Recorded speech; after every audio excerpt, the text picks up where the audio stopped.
Halo sahabat si Ember, ketemu lagi dengan saya. Semoga kalian semua tetap sehat dan gembira ya. Kali ini saya akan cerita kepada kalian tentang Santa Perawan Maria dari Gunung Karmel. Tahu nggak? Pernah dengar nggak? Langsung aja deh ya, saya ceritain. Santa Perawan Maria dari Gunung Karmel. Sebenarnya ini adalah sebutan atau gelar untuk Maria seperti Bunda Maria, Maria Bunda Allah, Maria dari Lourdes, atau Maria dari Guadalupe, dan Maria dari Fatima. Nah, sebutan atau gelar-gelar itu kan ada maksudnya. Biasanya berhubungan sama peran Maria atau tempat Maria menampakkan diri.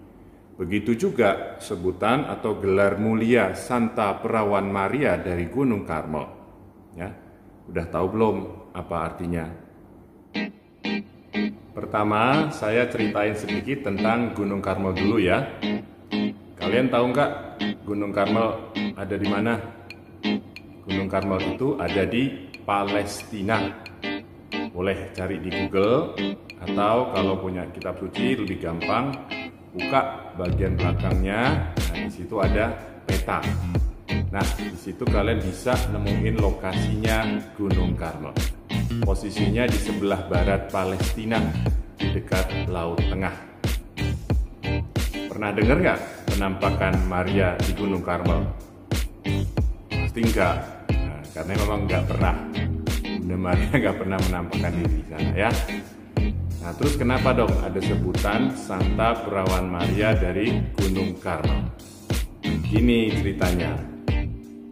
Dulu itu pada abad pertengahan banyak peziarah dari Eropa pergi ke Tanah Suci. Sebagian dari mereka sangat mengagumi Nabi Elia sebagai nabi besar dan mau hidup kayak Nabi Elia itu. Nah, menurut tradisi Nabi Elia ini dulu tinggalnya di Gunung Karmel. Kalau di kitab suci, tepatnya di kitab Raja-Raja, diceritain Nabi Elia pernah membantai 450 orang nabi palsu dari dewa Baal, ya, dalam rangka mengembalikan iman orang-orang Israel dari penyembahan berhala kepada dewa Baal kepada iman akan Allah Yahweh. Makanya orang-orang itu pergi deh ke Gunung Karmel.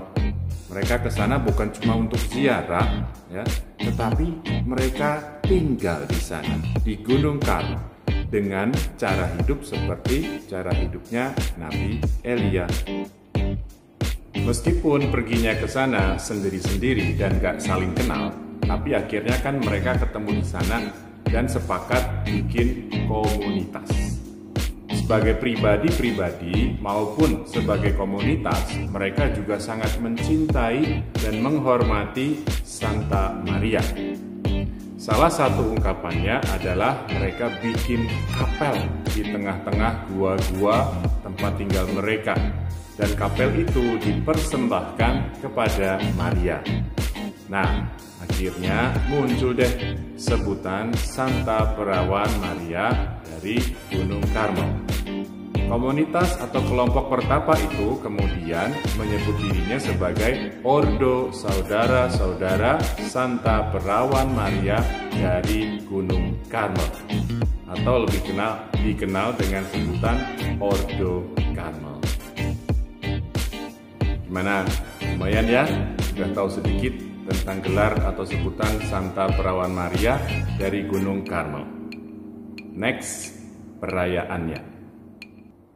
Biasanya kan orang kudus itu dirayain pada tanggal tertentu. Begitu juga Santa Perawan Maria dari Gunung Karmel. Tahu nggak kapan dirayain hari raya Santa Perawan Maria dari Gunung Karmel? Tanggal 16 Juli. Kenapa ya dirayain tanggal 16 Juli? Ada ceritanya. Dengerin nih. Jadi dulu komunitas pertapa di Gunung Karmel itu nggak bisa lama-lama tinggal di sana. Gara-gara perang salib, mereka diusir dari sana dan akhirnya balik deh ke Eropa. Nah, Jadinya Ordo Karmel berkembang di Eropa. Mereka ini punya pemimpin pada waktu itu yang disebut, sampai sekarang sih disebut Prior Jenderal. Ya. Nah, waktu itu Prior Jenderalnya namanya Simon Stock. Sekarang sudah jadi Santo Simon Stock. Menurut tradisi, tahun 1251, tanggal 16 Juli, Bunda Maria menampakkan diri kepada Simon Stock dan menyerahkan skapulit coklat Karmel kepadanya sebagai tanda perlindungan Maria terhadap Ordo Karmel, dengan janji bahwa setiap orang yang mengenakan skapulit itu pada saat kematiannya akan bebas dari siksa api kekal. Nah, sebagai syukur atas segala yang telah dilakukan Maria untuk Ordo Karmel, setiap tanggal 16 Juli dirayakan sebagai Hari Raya Santa Perawan Maria dari Gunung Karmel. Terakhir, apa sih kekhasan Santa Perawan Maria dari Gunung Karmel? Selain arti sebutannya, asal-usul sebutan itu dan tanggal perayaannya, ada juga patungnya. Santa Perawan Maria dari Gunung Karmel atau Maria Bunda Karmel digambarkan biasanya ya mengenakan gaun coklat. Ya, kalau ini satu warna semua nih, monokrom ya, tapi yang lebih banyak itu warnanya beda-beda. Jadi mengenakan gaun coklat, lalu dengan mantel putih, ada mahkota di kepalanya, lihat. Nah, lalu berdiri sambil dengan tangan kiri menggendong kanak-kanak Yesus yang memegang skapulit. Ya, lalu tangan kanannya juga memegang skapulir coklat. Tangan kanan Maria juga memegang skapulir yang terjuntai kebal. Oke guys, itu tadi sedikit cerita tentang Santa Perawan Maria dari Gunung Karmel.